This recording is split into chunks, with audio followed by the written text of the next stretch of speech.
नमस्कार, दिन भर की बड़ी खबरों में आपका स्वागत है। मैं हूं आपके साथ सुरभि राजपूत। आज इस बुलेटिन में बात होगी कांग्रेस सांसद राहुल गांधी के ओखले दौरे की, मोदी सरकार की योजना को लगी ग्रहण की, बात करेंगे तेलंगाना में बीजेपी को लगे झटके की, बिहार में जाति जनगणना पर नीतीश सरकार को मिली राहत की, साथ ही जानेंगे एमपी में 50% कमीशन मामले में कैसे गिर गई है शिवराज सरकार, और जाने माने कार्टूनिस्ट इरफान की किस खबर पर पड़ी है तिरछी नजर। बुलेटिन के आखिर में बात करेंगे महाराष्ट्र के सीएम शिंदे गुट में बड़ी बगावत के संकेत की। इसके साथ ही और भी कई बड़ी खबरों से आपको कराएंगे रूबरू, लेकिन तमाम बड़ी खबरों से पहले एक नजर सुर्खियों पर। चंद्रमा के और करीब पहुंचा चंद्रयान 3। अब उसकी चंद्रमा से सबसे कम दूरी केवल 150 किलोमीटर 23 अगस्त को होगी लैंडिंग। मथुरा की शाही ईदगाह में ज्ञानवापी जैसे सर्वे की मांग, सुप्रीम कोर्ट में याचिका दाखिल, कहा निर्माण को मस्जिद नहीं मान सकते हैं। खुदरा महंगाई दर में जबरदस्त उछाल, 15 महीने की उच्च स्तर पर पहुंची महंगाई दर, 7.44% पर पहुंची महंगाई। खाद्य महंगाई दर जून में 4.56 की तुलना में जुलाई में 11.5% हुई। मामूली बढ़त के साथ बंद हुआ शेयर बाजार, सेंसेक्स 89 अंकों की तेजी के साथ 65,402 अंक पर हुआ बंद। निफ्टी 6 अंकों की तेजी के साथ 19,435 पर बंद हुआ। तो ये तो थी सुर्खियां, और अब बात आज सबसे बड़ी खबर की। राहुल गांधी ने आज एक बार फिर सबको चौंका दिया जब वो दिल्ली के ओखला इंडस्ट्रियल क्षेत्र में पहुंच गए। ओखला में वो करीब आधे घंटे रुके और लोगों से बातचीत की। इस दौरान उनके साथ काफी ज्यादा सुरक्षा बलों का घेरा था। राहुल गांधी की इस विजिट ने बीजेपी को भी परेशान कर दिया है। क्या है पूरी खबर, देखते हैं ये रिपोर्ट। कांग्रेस के पूर्व अध्यक्ष और सांसद राहुल गांधी लगातार किसी न किसी नए क्षेत्र में पहुंचकर लोगों से जमीनी हालात जानने में जुटे हैं। इसी कड़ी में आज वो दिल्ली के ओखला औद्योगिक क्षेत्र के फेज 1 इलाके में मौजूद एक मोटरसाइकिल वर्कशॉप पे पहुंचे। राहुल गांधी वहां करीब आधे घंटे तक रुके। इस दौरान उन्होंने लोगों से बातचीत की, उनके काम के बारे में जानकारी हासिल की और हर दिन आने वाली छोटी छोटी समस्याओं पर बात भी की। उन्होंने वहां मौजूद लोगों से भारत जोड़ो यात्रा के बारे में भी चर्चा की। उन्होंने लोगों से जाना कि उनके नजरिए से भारत जोड़ो यात्रा कैसी रही।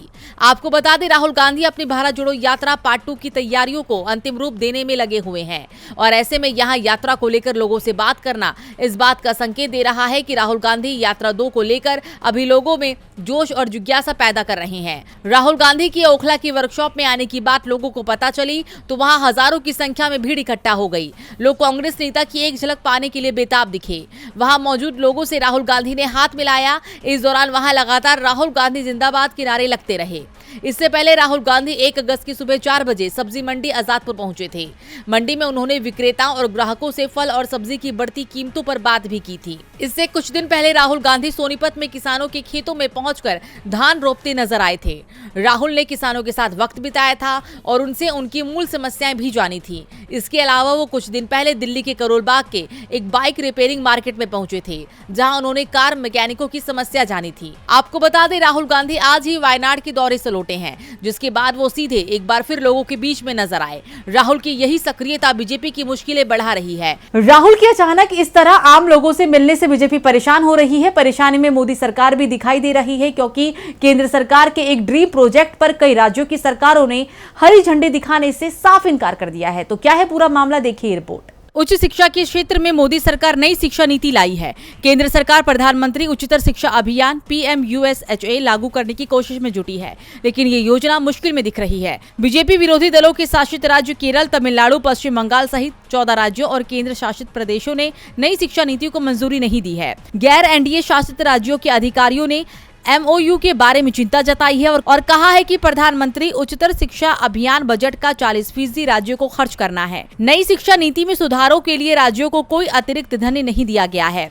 ऐसे में इस समझौते पर दस्तखत नहीं किया जा सकता है। केंद्र ने समझौते के अनुसार योजना में केंद्र और राज्यों के बीच 60-40 का फंडिंग विभाजन है, लेकिन राज्य 40% पैसे खर्च करने को तैयार नहीं है। दूसरी ओर केंद्र का कहना है कि वो असहमत राज्यों के साथ मतभेद दूर करने के लिए चर्चा कर रहा है। बता दें, नई शिक्षा नीति को शिक्षा व्यवस्था में सुधार के लिए लाया गया है। इस योजना में 3 साल में 13,000 करोड़ खर्च करने का अनुमान है। देश के 300 से अधिक राज्य विश्वविद्यालयों और उससे संबद्ध कॉलेजों में इसे लागू किया जाना है, लेकिन बजट को लेकर मामला फंस गया है। विश्वविद्यालय अनुदान आयोग के अध्यक्ष एम जगदीश कुमार ने कहा है कि इस योजना में सभी की जरूरतों को पूरा करने की गुंजाइश है।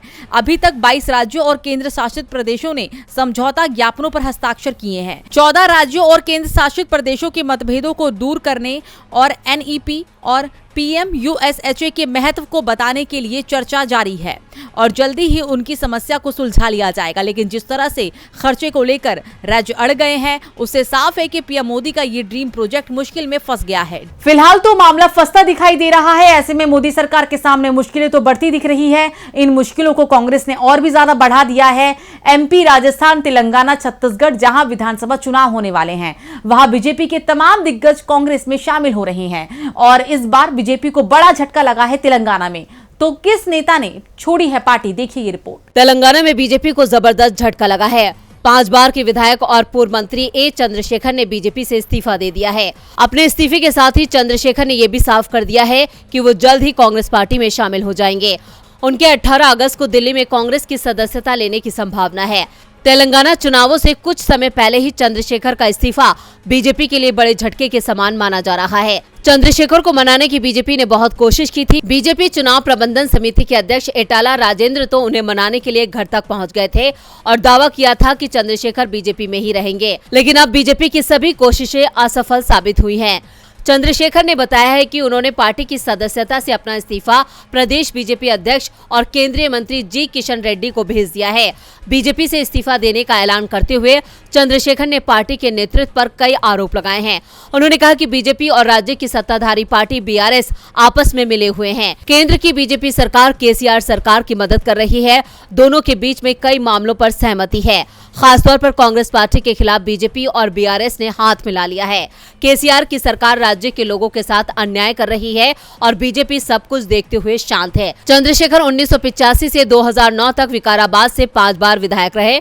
उन्होंने दावा किया कि आने वाले वक्त में और भी कई नेता बीजेपी छोड़कर कांग्रेस में शामिल होंगे। लगातार नेता बीजेपी छोड़ रहे हैं। ये तस्वीर 1 साल पहले पूरी तरह से अलग दिख रही है। पहले नेता बीजेपी में शामिल होते थे, अब छोड़ते दिख रहे हैं। वैसे पिछले साल की तुलना में तस्वीर अडानी ग्रुप की भी बिगड़ती हुई दिख रही है। कई मामले में जांच चल रही है। हिंडनबर्ग रिपोर्ट को लेकर तो सुप्रीम कोर्ट ने ही एक जांच कमेटी बना दी थी, जिसे 14 अगस्त को अपनी रिपोर्ट भी पेश करनी थी।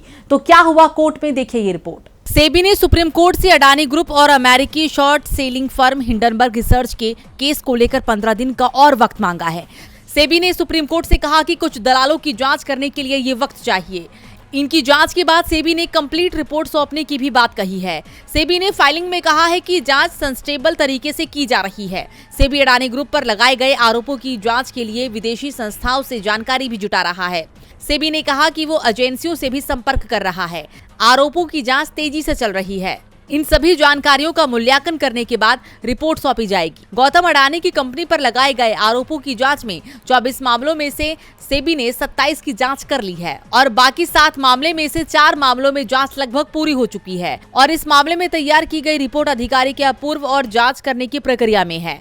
तो वहीं 2 अन्य मामलों में सेबी की जांच अंतिम चरण में है, जबकि दूसरे मामले में अंतरिम रिपोर्ट तैयार की जा रही है। गौरतलब है कि 24 जनवरी 2023 को अमेरिकी short selling firm Hindenburg research ने अडानी ग्रुप पर एक विस्तृत रिपोर्ट पेश की थी। इसमें अडानी ग्रुप पर कई बड़े आरोप लगाए गए थे और कहा गया था कि अडानी ने शेयरों के साथ हेरफेर किया है। इसके अलावा लेन देन को लेकर भी आरोप लगाए गए थे।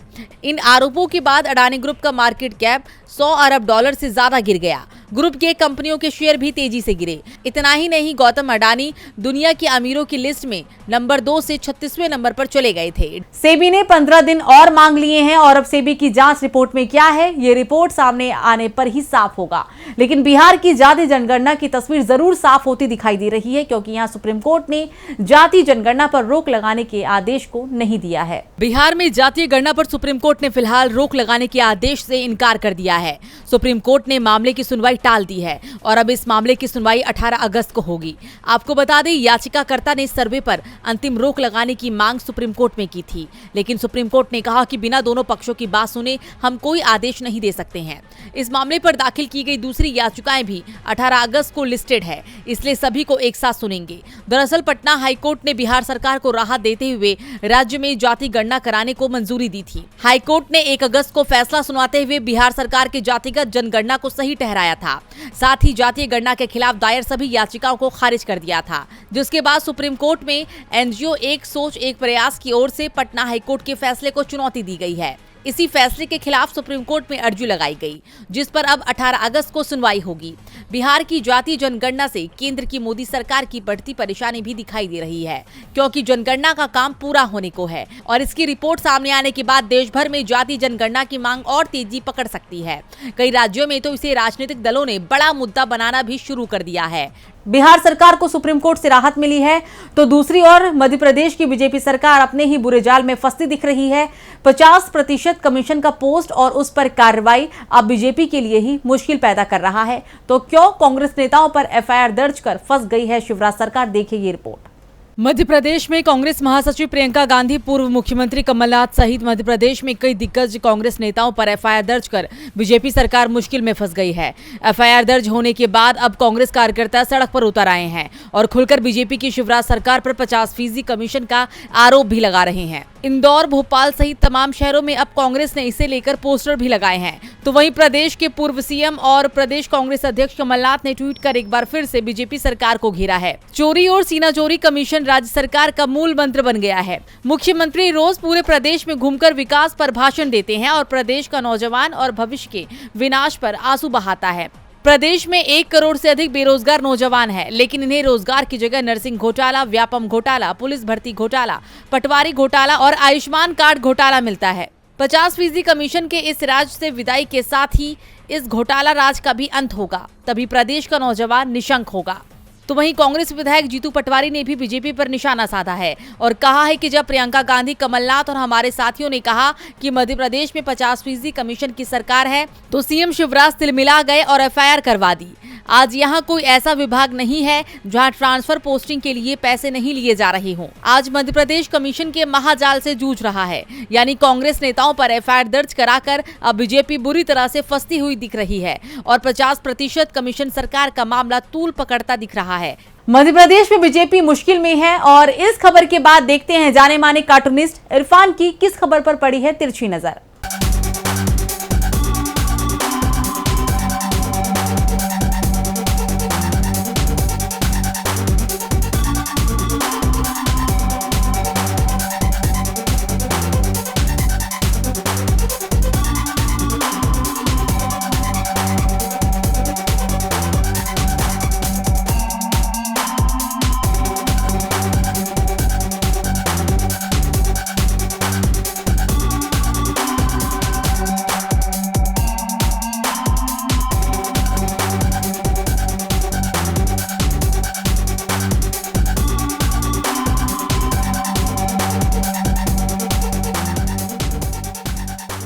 उत्तराखंड हाईकोर्ट ने कहा है कि घोड़े खच्चर एक चक्कर से ज़्यादा न लगाएं।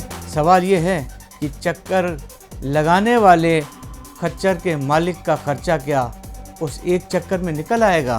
तो सच्चाई ये भी है कि भ्रष्टाचार से फलीभूत हमारे देश में उनके चक्करों की सही संख्या आखिर कौन गिनेगा? दिन भर की है ऐसी कौन सी खबर जिस पर पड़ी। बहुत बहुत शुक्रिया इरफान जी। और बुलेटिन के आखिर में बात महाराष्ट्र की शिंदे सरकार की बढ़ती मुश्किल की। एनसीपी चीफ शरद पवार ने साफ कर दिया है कि वो इंडिया गठबंधन के साथ ही रहेंगे। उन्हें एनडीए की ओर से न्योता भी मिल रहा है, लेकिन वो एनडीए में नहीं जाएंगे। पवार के ऐलान के बाद अब दावा हो रहा है कि शिवसेना में बड़ी फूट पड़ गई है। तो क्यों शिवसेना में पड़ी है फूट और इसका क्या होगा असर? देखिए ये रिपोर्ट। महाराष्ट्र की राजनीति में हलचल तेज है। एकनाथ शिंदे की कुर्सी संकट में बताई जा रही है और अब संकट कुर्सी के साथ पार्टी पर भी आता दिखाई दे रहा है।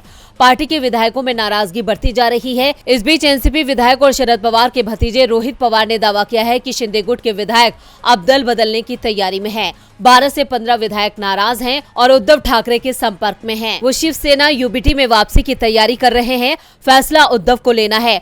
रोहित पवार ने कहा कि एकनाथ शिंदे का अब अपनी सरकार पर कंट्रोल नहीं बचा है। दिल्ली के इशारे पर उन्हें फैसले लेने पड़ रहे हैं। विधानसभा अध्यक्ष को भी जल्द ही शिंदे की सदस्यता पर फैसला लेना है। साफ है, शिंदे के साथ जो विधायक गए थे अब मुश्किल में दिखाई दे रहे हैं। बीजेपी पर निशाना साधते हुए रोहित पवार ने कहा कि उसके पास आर्थिक और राजनीतिक दबाव, तकनीक की जबरदस्त ताकत है और उसी ताकत के दम पर उसने शिवसेना और एनसीपी को तोड़ा। इस तरह की बात से महाराष्ट्र की जनता काफी परेशान है और इस पर चर्चा होनी चाहिए, लेकिन बीजेपी जनता के मुद्दों को छोड़कर अनावश्यक मुद्दों पर चर्चा कर रही है। तो आज इस बुलेटिन में इतना ही। देखते रहिए डीबी लाइव। नमस्कार।